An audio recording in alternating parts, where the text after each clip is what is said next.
कन्हैया देखो, इधर कन्हैया मंदिर में गाड़ियां चलाने चले जाते हैं। जैसे ही बंधुराम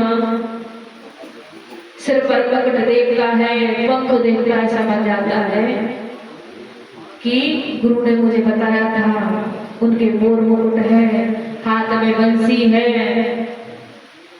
और ये सुंदर भी बहुत है।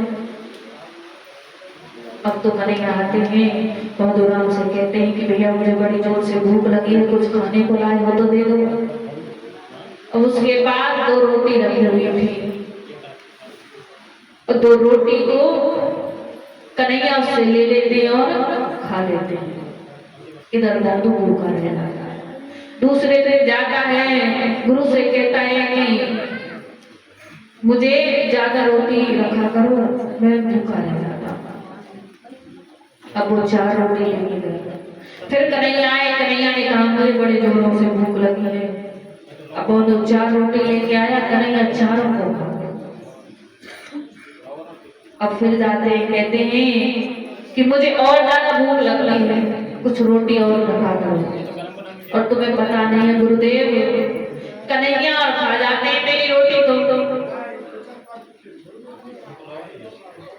अब गुरु समझते हैं, मन में विचार करते हैं अगर कोई और बोलता तो शायद झूठ मान सकता था, लेकिन वो तो कभी झूठ नहीं बोलता है क्योंकि भोला बाबा है। और कन्हैया और भगवान किसको देते हैं? भोले को। अब ऐसा नहीं 4 आज आदमी को तो कहो भगवान के दर्शन ना,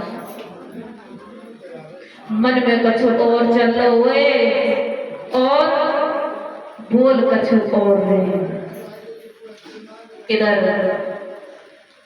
और बंधुराम के साथ में गुरु भी चले जाते हैं। इधर बंधु को कन्हैया देते हैं लेकिन गुरु को नहीं देते।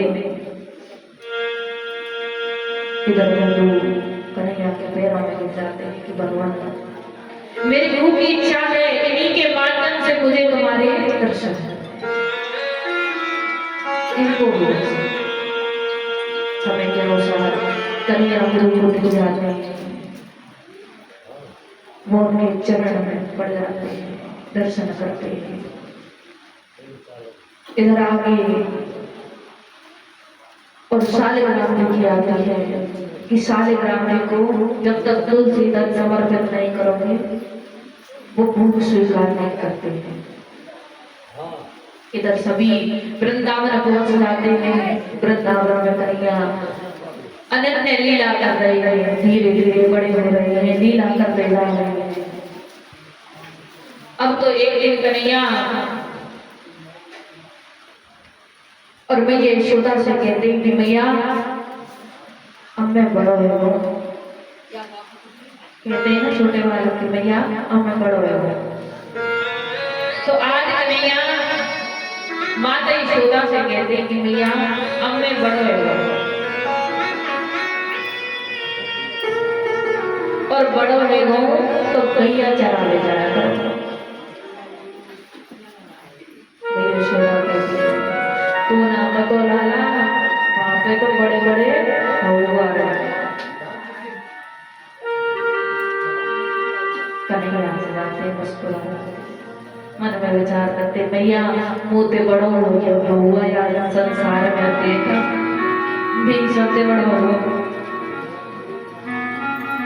अब तो कन्हैया माता यशोदा से जिद करने लग जाते, देखो भैया मैं तो गैया चरा के जाया।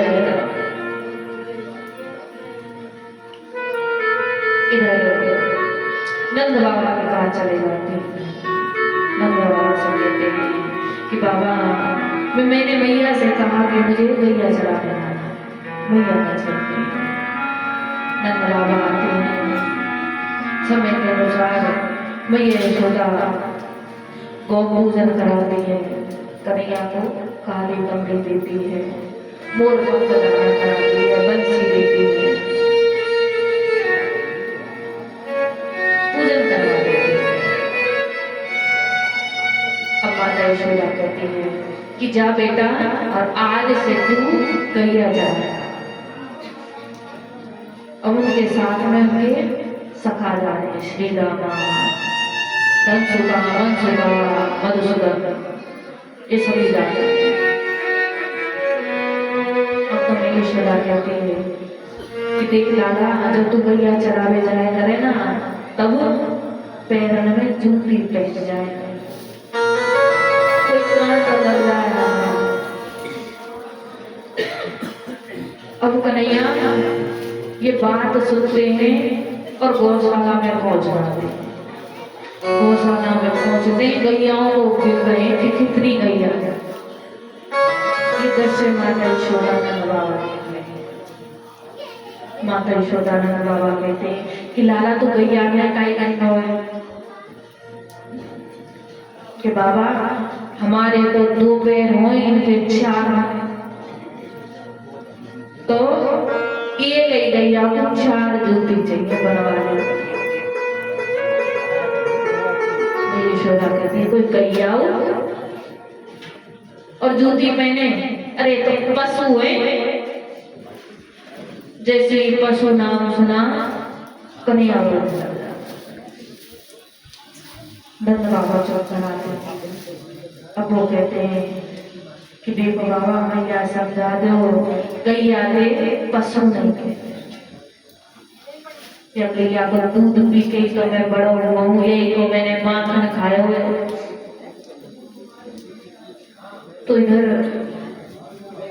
भगवान कन्हैया और गायों को चरा। एक दिन गाय चरा कर लौट रहे थे, रास्ते में ही कन्हैया को भूख लग जाती है। अब मधुसूदन से कहते हैं कि भैया कुछ खाने को ले आओ, बड़ी जोरों से भूख लगी। हम भी लाते हैं, दंसु का भी लाता है, मनसु का भी, श्री रामा सभी लाते हैं, तुम नहीं लाते। आज मैं तुम्हारे घर का भोजन करूं, तुम जाओ घर से कुछ ना कुछ लेकर। इधर मधुसूदन जाता है। इधर जैसे ही पहुंचता है मैया से कहता है कि मैया आज कन्हैया ने कुछ मंगाया है, आज तुमने क्या बनाया है। मैया कहती है कि बेटा आज तो मैंने कुछ नहीं बनाया, 3 दिन की कड़ी रखी है, उसे ले जाओ। मधुमंगल कहता है, विचार करता है कि कन्हैया रोज रोज नए नए पकवान लाता है, मुझे खिलाता है। अब मधुमंगल उस घड़ी को लेकर ही चल जाते हैं। रास्ते में विचार करते हैं ये खट्टी होगी, कन्हैया को खट्टी लगी और कन्हैया मीठा खाता है, माखन खाता है, मिश्री खाता है। तो मधुमंगल रास्ते में खुद ही उस कड़ी को खाता है। जल्दी जल्दी में खाते हैं तो मुख पर लगी रह जाती है और ऐसे ही मुख से कन्हैया के पास पहुंच जाते हैं। जैसे कन्हैया और मधुमंगल से पूछते हैं कि मधुमंगल क्या लेकर आए हो। मधुमंगल कहता है कि भैया आज तो मेरी मैया ने कुछ नहीं बनाया, लेकिन मैं मैया से लेकर आया हूँ कच्छ, कल कच्छू ना कच्छू सुंदर पकवान जरूर बनाओ। पुआ, कचौड़ी, पकौड़ी, कच्छू ना कच्छू बढ़िया बनाएगी, मैं तुमको कल जरूर लेके आऊंगा। अब कन्हैया मधुमंगल के मुख पर कड़ी देख लेते हैं कि देव झूठो है, खुदाई गलत खाया है, हमको लाया है ना। देखते मोड़े पे तो वही कड़ी लगाई रही है। मधुमंगल कन्हैया से कहते हैं कि कन्हैया वो 3 दिन बासी करी थी, खट्टी थी, तो खट्टी नहीं थी, इस वजह से मैंने खाई। अब तो कन्हैया मधुमंगल के मुख पर जो कड़ी लगी थी उसे ही अपने मुख से चाटा और ये दृश्य ब्रह्मा जी देख रहे थे। अब जैसे ही इस दृश्य